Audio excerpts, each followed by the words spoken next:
Alrighty, welcome to our podcast. I am Malia, aka Lilo the Creator, and I am joined with R. Murphy Jr., aka the Imprisoned Man. So, how are you doing today? I'm feeling great. I'm feeling blessed. I'm feeling lovely. It's a great day to be alive. We pushing fantasies of a convicted felon. So y'all gotta make sure y'all go out there and also get a place to keep secrets in a memory. Shameless plug. Before we really get into the nitty gritty, I like the response and the feedback that I've been getting back from the people who did go out and purchase the book. Thank you very much if you're listening. Thankfully, people out there, still supporting, paperback, although it's available on ebook on all book reading platforms. Um, but other than that, it's a blessing. I'm blessed to be here. How you feeling today? I am feeling good today. So, uh, highs and lows, highs and lows. What's the topics? What's the topic? What we getting into this evening? Alright, our topics for this podcast are the highs and lows in Philadelphia over the past decade. Our second topic will be covering ICE raids in Philadelphia. And our last and final topic will be what is the difference between a dad and a father? Great, great. Okay, so uh, what we're gonna do is just go ahead and go into the highs and lows of Philadelphia over the past decades, and I want to get right into it.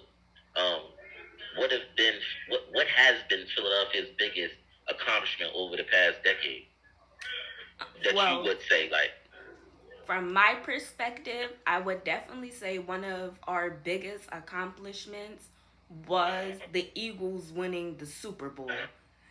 I would say I might be a little biased because that is my favorite team. But I feel like that was a big accomplishment for us. We have revitalized neighborhoods.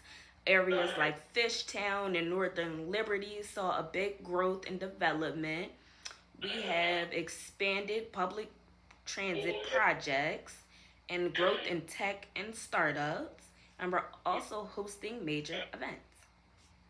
that sounds decent. That sounds decent, right? Philadelphia also got a new mayor. She's a sister. So how do you feel she's like what do you feel she has done to benefit the city since she's been there and it's been under her rule in regards of being the mayor? I feel like she understands us, but then it's like at the same time she has had her low points Okay. where like I'm for instance the trash situation that recently just happened. This could have been avoided if you just raised the pay because it is hot, trash stinks. So I feel like we should accommodate our city workers and appreciate the hard work they're putting in all types of weather. The heat, Uh-huh. the snow, the hail, rain, everything. Okay. Well, this is how I feel, and I'm not out there. I've been in prison for the past 21 years, and we shooting this cast with me from behind the wall, which is why the word is chatter from behind the wall. And yes, you have to pay your workers. You have to pay your first responders, your people that's on front lines. You have to pay your officers. You have to pay your firefighters, your nurses. Your doctors. You have to make sure you take care of sanitation, transportation. You have to keep those type of people happy because ultimately, at the end of the day, those are the people who's at the belly of any metropolis, any city, any town, any state. That's what's keeping it rolling and going and thriving. Outside of the consumers, the people who live there, the taxpaying citizens, don't nobody want to have that smell of trash lingering through their neighborhoods and throughout the air, especially during this time of the year. So, yeah, of course, I believe in pay raises and freedom of speech and equal right to protest and, fight for what you feel is right and what you feel is equally deserved. Um, they just got to do better. Like, the city got to do better. The sister just coming into play. So she probably inherited something that the person or her predecessor from prior, you feel what I'm saying, left in her lap. You dig what I'm saying? So she working out the kinks. It's just sad that the people who want to enjoy a great and peaceful clean, a smog-free city for the summer had to deal with that. But I heard that it came to an end and they got the place cleaned up and everybody ready for the festivities. Yes. And I would like to also introduce our special guest, Fizo. Yes, Fizo the Kid, Sunny Baghdad, representing out of Ozone Park, Queens, New York City. What's going on, brother? How you doing? What's up? So, you got the topics. You heard the topics. Right now, we covering the highs and lows of Philadelphia in the past 10 years. And my next question that I want to ask our co-host, which is, what major challenges has Philadelphia faced in the past decade, such as maybe crime, inequality, um, a lack of inclusion, and so on and so forth. All right, well, 2021 actually marked a record year with over 560 homicides, the highest in the city history. And it really affected the Black and Latino communities, particularly young men, which is really sad to see because Why do you feel, not to knock your wisdom, but why do you feel whenever people speak of crime rates and crime waves and the effects of it, it has such a detrimental effect on the inner city, or should I say, urban communities with Black and Latino? It's like I've been hearing that all the way out throughout the 80s, the 90s, the early 2000s. Why is that such, like, why does that have such an effect on inner city youth? And I want to throw that question to Fizo and ask him, like, what does he feel about that, and why does he think it has such an effect on inner city dwellers? honestly, I feel like because a lot of young African Americans and the Latino community, they don't really have as much structure and stability and maybe somebody to speak to them about, all right, this isn't the path you should go down so you don't end up here. Okay, what you say to that, Fizo? I agree because it's just so ironic that I was just literally having the same conversation like a couple minutes ago. We were talking about basically how the OGs, like the so-called OGs, right? They don't really like lead like show us, show us the way. You get what I'm saying? Because like for instance, I was just talking about like moving to Africa or something. You get what I'm saying? And then we like OGs don't really be talking like that. They rather just be on a block all day and still doing things at like 50, 60, and that's what we sort of grow up to only know. New York or Philadelphia. We don't really know nothing else because that's what we grew up around. So I agree. So what I'm gathering from you is it's throwing me off because Lilo the creator looked like a purple Smurf. I don't know what's going on with her lighting over there. She might want to situate it and fix her lighting. But there we go. But where you at, my brother Fizo? I don't even see you on a clip, my G. But to speak to what it is that you said, right? You probably got to get a little closer, but to speak to it is of what you were saying, right? Like the OGs, right? The guys that came before you, we should be setting a proper example. I understand exactly what you're saying. It goes back to the old saying, right? That, when children are growing from young to older to old, they're like sponges. We're like sponges, human beings. We gravitate towards where our most, where we're most influenced at, right? So it does fall back on those who are here before them, the elders, the OGs, the older brothers, to say, hey, listen, this is not what you want to do.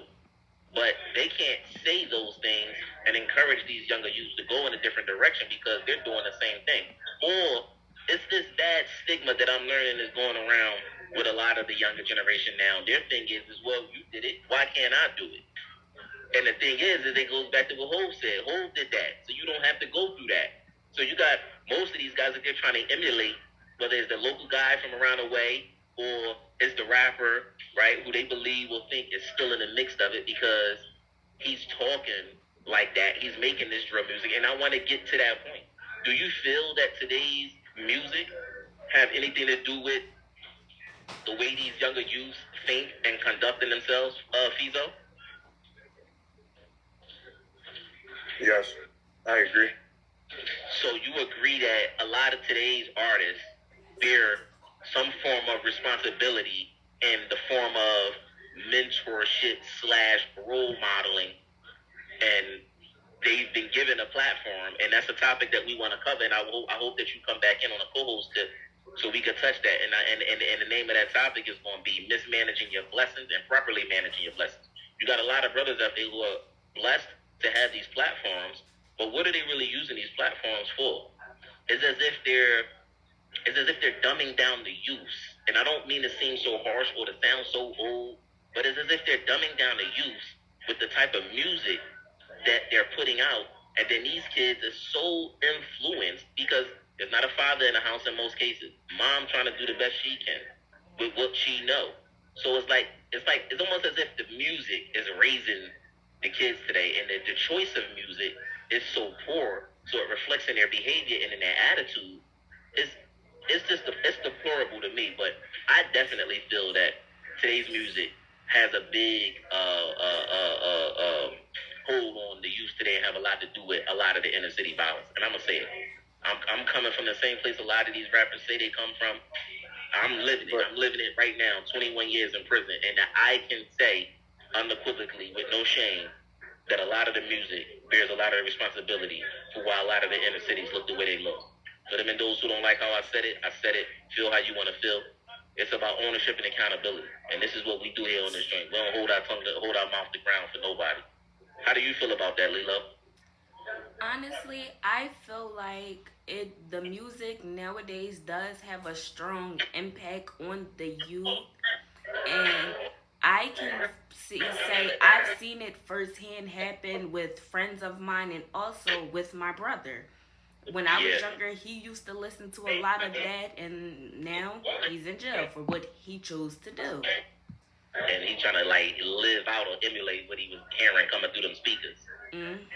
But the one thing I will say is he does not want me to fall down that path. He does not want me to follow what he ended up doing and where he's at. So he will make sure I'm on top of everything I need to be on top of from a young age even to now.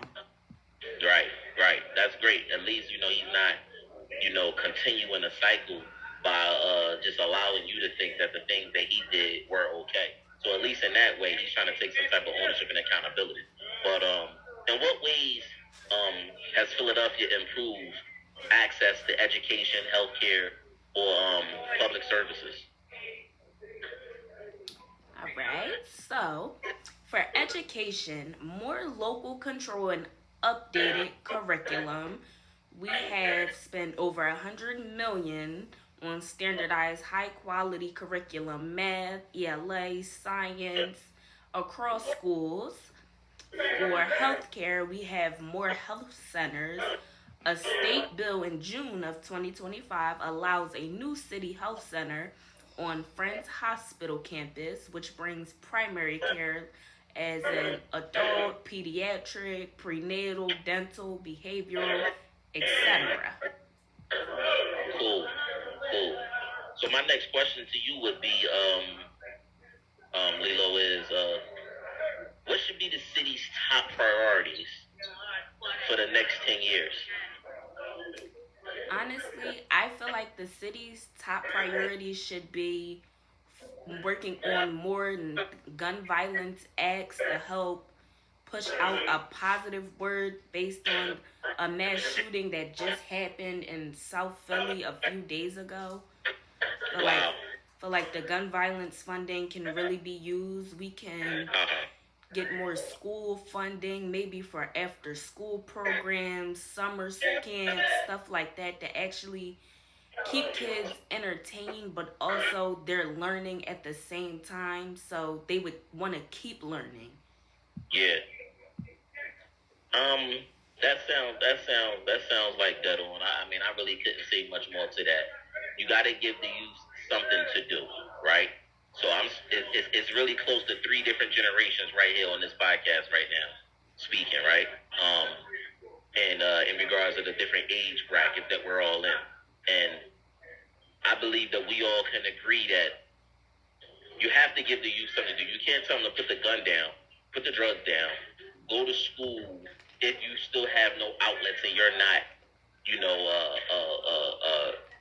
nurturing other things that they could be doing to keep themselves occupied and keep themselves away from certain places, people, and things. I think that that's like a big, major thing to where if you want the youth to go in the opposite direction, you have to put alternative ways and methods and means out there for them to survive off. How do you feel about that, Fizo?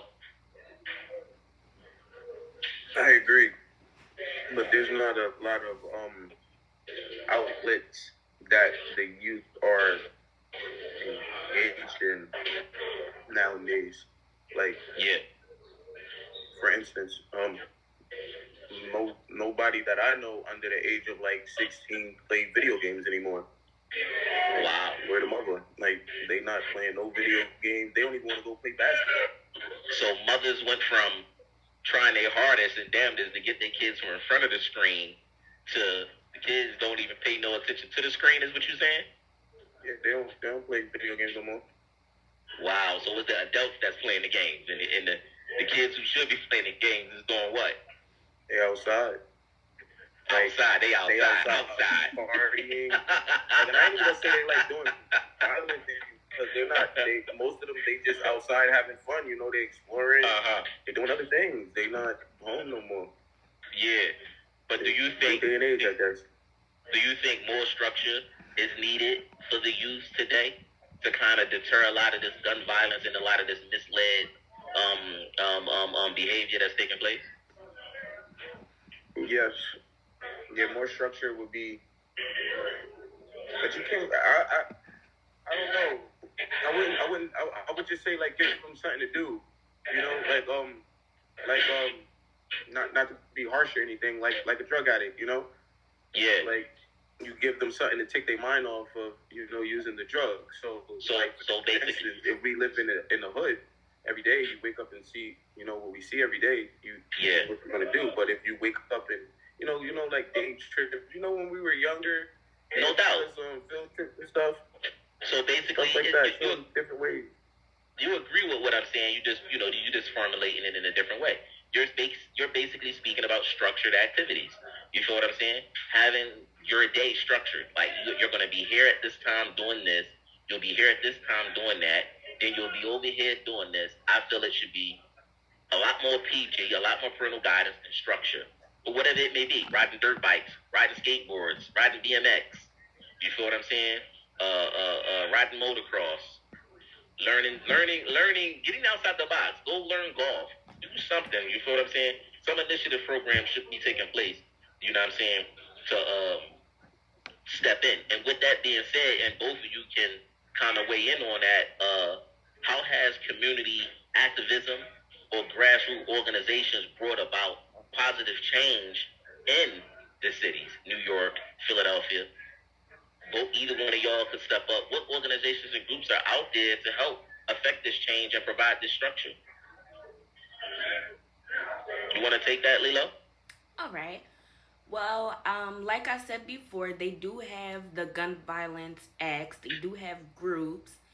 They also have for recovery, people in recovery, they have groups for them as well. And I also feel like us having so many people in the city who are not afraid to speak their mind, to whether it's the mayor, the governor, the president, I feel like that also helps us out as a community as a whole, because one person can say something and they can say, oh, well, that's just you.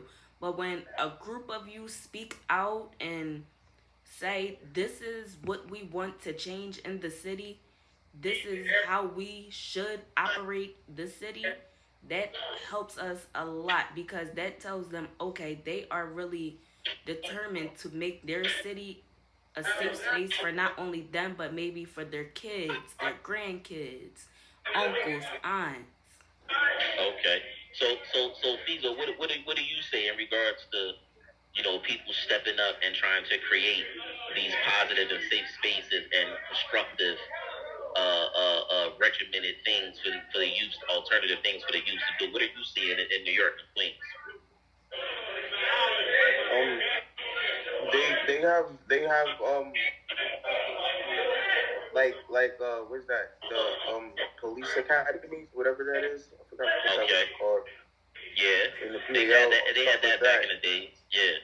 But Do you think they could do better? I feel like they don't care. Like the people. So you had to don't care. You had to think long and hard and trying to pull those things out to places or people are doing things. So you basically feel that there's a lot more that could be done. There's a lot of space that could be filled in that area, in that arena. Oh no, I had a whole different thought in my head about that. Which was because for instance, but it really wasn't focused on the youth. But I don't know if you're familiar with Safe Horizon. No. All right, so Safe Horizon is something in New York, right? So it's basically they help anybody and everybody, but mostly you can go there if you're a female, if you're say if you was a single female with a kid, and you in a domestic violence issue or whatever, you go to Safe Horizon, right? Now it sounds like something good, right? Until you actually speak to people. I spoke to a female and a couple of females one day that experienced the Safe Horizon. They were actually thinking about making something better because they said that they had bad experiences. They touched females and it's really hard for females. It's really hard. They get touched and they be scared to talk up and stuff. And I'm so the conditions are deplorable. I think I've heard something about that. So that the conditions are deplorable, hygiene wise. Rodents running around the place. I think I heard about that and from a female friend of mine that I know a couple years back. And it's basically not a safe place at all. Hence the name is Safe Horizon, but yeah, I feel like it's propaganda. Yeah, it's just propaganda. It's just a money grab, right? Make it look like we're doing something. Well, the thing is only the people can affect change. I believe 100% those types of things are taking place, right? Because it's corruption. Anywhere man is involved with anything and their heart is not clean and they're not doing what's pleasing in the eyes of the Most High, there'll always be corruption. That's something that we got to understand. It's for those who are the pure in heart and righteous in mind, right? Because I personally think that all men and women are evil. It's just some do better at keeping the evil away. You dig what I'm saying? And that's just my take on it. Other people may have a different philosophy to it. But I say that to say, in order to see the change you want, people have to step up and get into it. I think it's a great idea if those females band together or a few people band together and create a proper replica of what a safe horizon should look like for people who are running from bad places or are in need of temporary housing or whatever the case may be. They should be able to find safe horizon and safety in a safe place. You know what I'm saying? You got a lot of bad actors out there, playing pretend. But my next question really was because a lot of people have this thing about gentrification, and over the past 21 years I've been incarcerated. That's all I keep hearing about gentrification, and I feel that a lot of brothers and sisters have a misunderstanding of what gentrification is. So my next question is about that for Queens, and it's also about that for Philadelphia. So I'm addressing both of you. What neighborhoods in y'all communities have experienced significant displacement due to quote-unquote gentrification? And Malia, you could start. All right. So in the neighborhood of, Philadelphia in general, we have a good amount. We have Point Breeze, Fishtown, East Kensington, Graduate Hospital, Mantua, Powelton Village, Brewery Town, West Kensington, Norris Square, and University City. So those are the areas. And what's your take on gentrification? What do you believe that is? I believe it's the process where maybe a low income neighborhood experiences like an influx, if that's the right terminology for it. And an influx of what? it would be of higher income residents, maybe pushing them out of And their that's your belief. neighborhood. And that's your belief. And so you feel people are affected in those areas you named because they're being pushed out of the communities or neighborhoods that they lived in for a set period of time in their lives. And me personally, from where I grew up, I can speak for the Mantua area because they are building a lot of apartments, and they actually have built a new apartment building on the block I grew up on, Okay. which has tore down a big lot. They're tearing down buildings around 38th Street, 36th Street, and they're building new apartments to push new people in and kind of push the older people out. So that's gentrification. Gentrification is to revitalize. And I want you to pull that up in Webster so you can give us the terminology of what gentrification means as Fizo gives me his take on it. What's your take on what's taking place with gentrification, Fizo, in New York City? New York City is very gentrified. But I feel like they doing that because it's only gentrification in like low poverty neighborhoods. You see what I'm saying? And I feel like that's like the crap, like the crap pot. You get what I'm saying? Because you're putting all these mixed races and these low poverty neighborhoods. And so what do you expect to happen?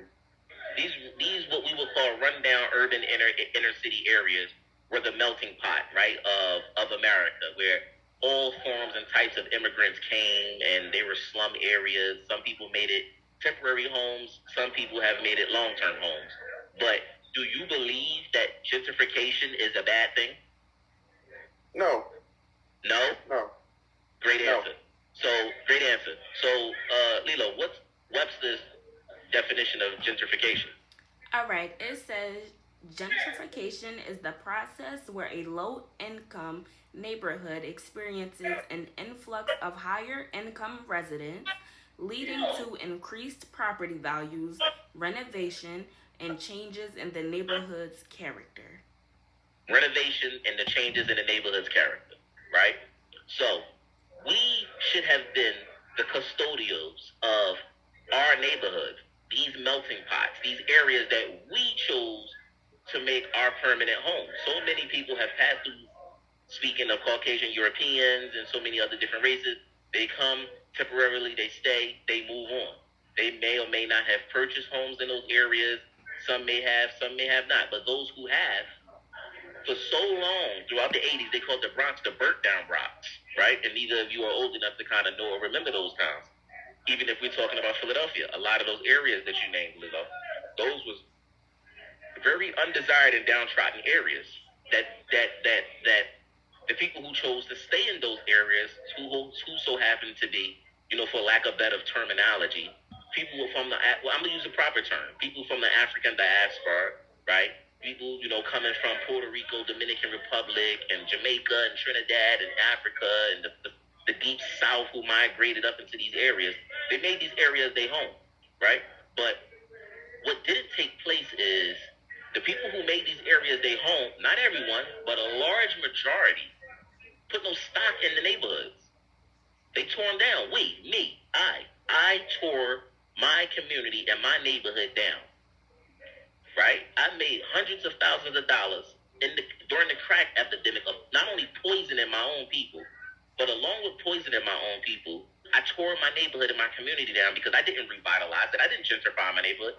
Gentrification is to revitalize and beautify your own neighborhood and community.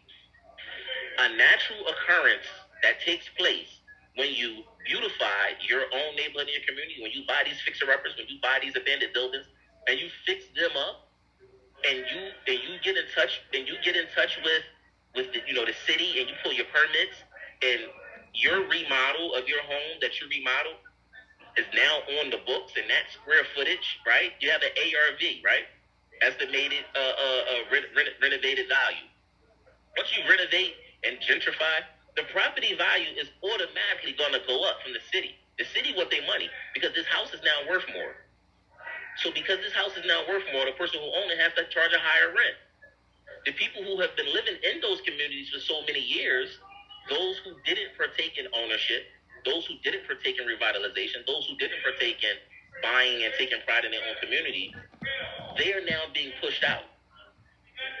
And everybody is saying that, oh, for lack of a better word, white people are moving into our neighborhoods and they're fixing our neighborhoods up and then they're raising up the rent prices and they're kicking us out. And when actually that's not the case. I chose not to partake in what law-abiding citizens was partaking in and taking value and putting real value into buying property, fixing this property up, being a landlord. Instead, we were renters. So now the people who chose for so long to rent and lacked financial literacy are now the people who are being pushed into another neighborhood from one Section 8 home to another Section 8 home, or from one affordable housing rent prorated location to another rent prorated location. So me personally, it's not like a feel sorry thing for me. You dig what I'm saying? There's a lot of people who worked hard their whole life, paid their taxes, paid off their mortgage, and paid for their home. And now they have options, whether they want to sell, whether they want to stay, whether they want to pay the new property tax, or whether they want to cash out. But I feel that we should get the financial literacy that is needed and that is thirsted in our communities. We should get proper money smarts. We should get proper investment strategies and skills. That's what's lacking. That's what needs to take place. And we won't be at the bad or short end of gentrification, which is a natural occurrence. You dig? And with that being said, we moving out of the beautiful state of Philadelphia, and we getting into these ICE raids. Mm-hmm. Right? Which we don't have a lot of time to get into, but my question is we all know what an ICE raid is immigration enforcement, right? Coming in and, enforcing their thing, their governmental thing. How do you feel how do y'all feel like that's playing out? Feasible, how do you feel that's playing out? And is it has any kind of detriment to the working community of New York, of all of the immigrants being yanked out? To me, that's a love-hate situation for me, but I feel like that is wrong because you're ultimately separating families. Yeah. And it's becoming a very big problem. Every day. Yeah. And people are getting hurt. Yeah. And I feel like a lot of police brutality is involved in that. I don't know if you've seen what happened, like the news in Florida, what they said they was going to do to people. But yeah, it's like a love-hate relationship with me. I think it's inhumane, all in all. Yeah. And how do you feel about it, Honestly, I'm with Fizo. It is a love and hate relationship because a lot of people have came from Mexico, Jamaica, Trinidad, other places, and have really came here to start working really hard to get what they desire out of life for not only them, but maybe their kids, their mom, their dad, who might not be able to help themselves just yet. And I actually seen a video of a dad. He came from Mexico for his daughter's graduation, and he went to go get the car, and ICE caught him, and she didn't even get a chance to say I love you to her father before they pulled off. I feel that a lot more of it could be a lot more humane, right? People say what rights do immigrants have during an ICE raid. They have a lot of rights. When you're on the American soil, you have a right to due process, right? And there's a way to go about enforcing our immigration rules and policies and so on and so forth. Rules apply for a reason. Without rules, we would have complete and total anarchy. So no one wants complete and total anarchy. So when you don't follow rules, look what happened to me. I've been serving a 23 to 50 year prison sentence. I got 21 years in on that sentence for not following rules, right? So rules have to be in effect. If we have no rules, we have a lawless society. But there's a way to enforce those rules. We have immigration reform and immigration bills and policies and so forth that's being put in. I believe that a lot of it could be done with a little bit more care and understanding simply outside of our ancestors, those who hail from the African diaspora who were brought here through force, I feel that majority of the people who are here in America, right, in North America, and in this continent, they are the the the heirs or what have you of immigrants. Some came during a time when there was no real strict immigration policies, and they came in illegally. Some came in through Ellis Island, where they had tried to, put forth some form of a legitimate immigration policy or immigration entry type of a thing, and track people who came in. And then once again, you have those who, they came, legitimately, rightfully so, and those are the people who are enjoying the freedoms of America and no ICE problems, right? But those who came in illegally and just bum rushed the borders, me, even as a person who sits here in prison, I don't feel that you should just bum rush anybody's borders, right? You should respect the rules and laws and policies of the land. But once again, for those who didn't choose to follow it, or those who were given some form of sanction, some form of safety through the Obama and Biden administration, I believe that those safeties and those sanctions should be upheld. I don't think that somebody should just come in like a wrecking ball and just try to tear all of those things up and chase and force all of those people out. You dig what I'm saying? So with that said, we'll continue to watch it. We'll continue to see it. Hopefully they could deal with it in a humane way to enforce laws. You don't want to break laws trying to enforce laws. That's kind of counterproductive and like an oxymoron. You know what I'm saying? So some form of legislative efforts may or may not be put into effect to kind of curb that or situate that. But let's watch it. Let's see it all play out. But once again, we're all human beings at the end of the day. A lot of those people who they're trying to call criminals and bad actors, I'm in prison right now, and there's no immigrants in this prison that I'm in. It's all American citizens, born and raised, murder, rape, pedophilia, robbery, drugs. So before you go calling the kettle black, you must look at yourself. Don't say, oh, those people come over here, they're murderers and rapists. And when I don't see a lot of immigrants here, I see a lot of Americans in here who in this prison right now for murder and rape and so on and so forth. So those who live in glass houses shouldn't throw stones. We have a crime problem here in America, and say you don't want to add to that crime problem that we have in America by bringing other criminals in. But don't get on this pedestal. Don't get in that platform and pull your dog whistle out and talk to people who really don't know politics or policies and rules and scare them into voting for you or getting behind your policies because you want them to believe that every immigrant who came in legally or illegally is a bad actor, when it's not true. When most immigrants come here and work harder than majority Americans. Wouldn't y'all agree? Yes. And especially Fizo, you in the Mecca, you in the melting pot of America, New York City. So you know it firsthand, right? Yeah. So, we ain't gonna drag it out. But that's just our take on it. That's my take on it. You dig what I'm saying? Like, we got a guy that's, on his soapbox, and he running them up. He running them up. It's his platform. It's his show. We just got to sit and watch. But for those who listening and tuning in, to affect change, you have to be a part of change. I'm going to always say it. To be the change you want to see in the world, you got to get into it. You got to be a part of that change that you want to see in the world. Now we on to a topic that we all three could weigh in on. I was asked the other day when I was, out walking the track, trying to get some peace and meditation. And Kat asked me, yo, what's the difference between a dad and a father? So now I want to ask both of you. So my question to Fizo, what's your belief of the difference between a dad and a father? Is there a difference? Yeah. So explain to me what's a dad and a father, and why is the two different?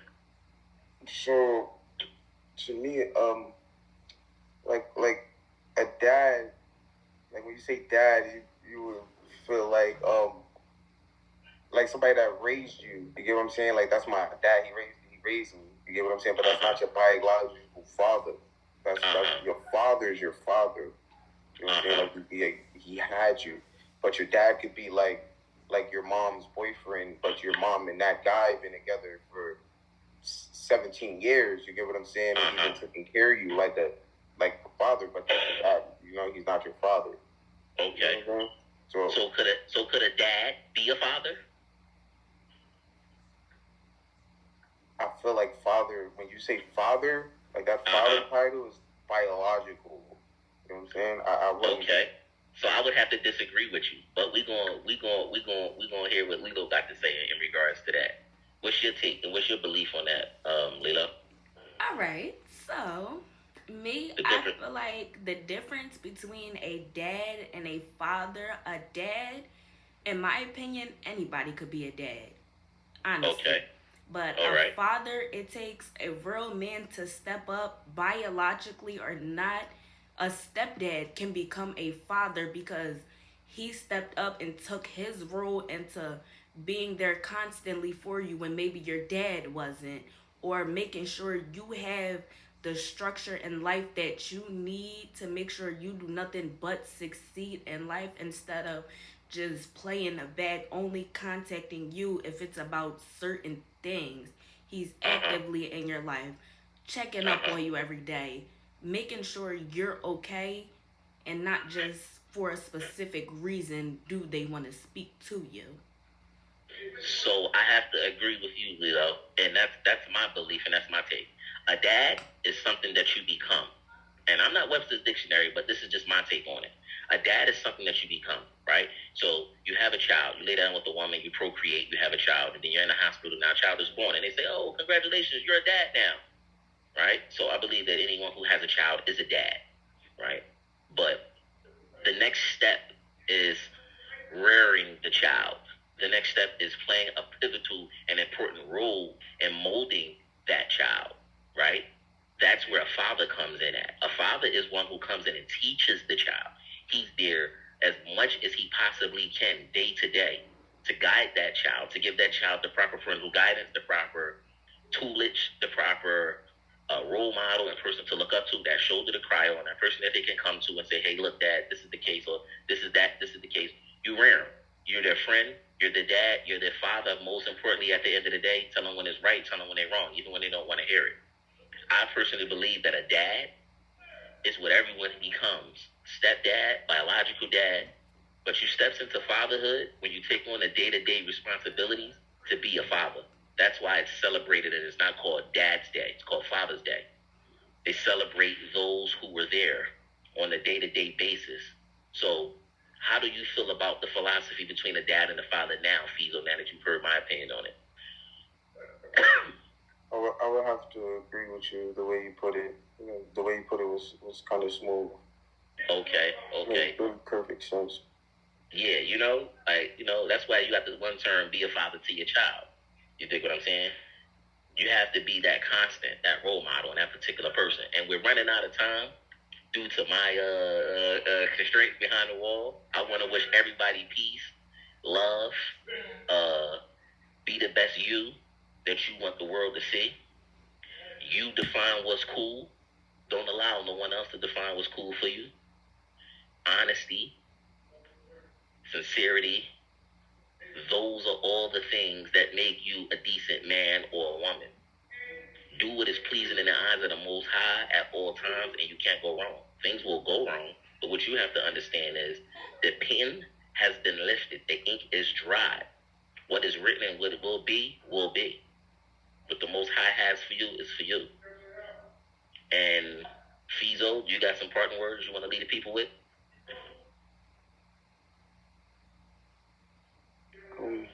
No, not really. Not really? All right. What you got for the people, Lila? Alrighty, I just want to say thank you guys for tuning in to our Yeah, podcast episode. yeah. Also, for the dads out there, don't be afraid to step up and take your role as seriously as possible, Yes. because that is one thing your son or daughter will never forget, is how you treated them from the time they were born until the time you leave the earth. Okay. Like the parent is going to leave you for the child. So I strongly suggest that you take your role, and for the mothers too, mother, father, stepdad, stepmom, take your role as seriously as possible. Yes, yes. And on that note, this is the imprisoned man from behind the wall. Peace, we out. Make sure y'all tune in, and don't forget, Fantasies of a Convicted Felon will available now on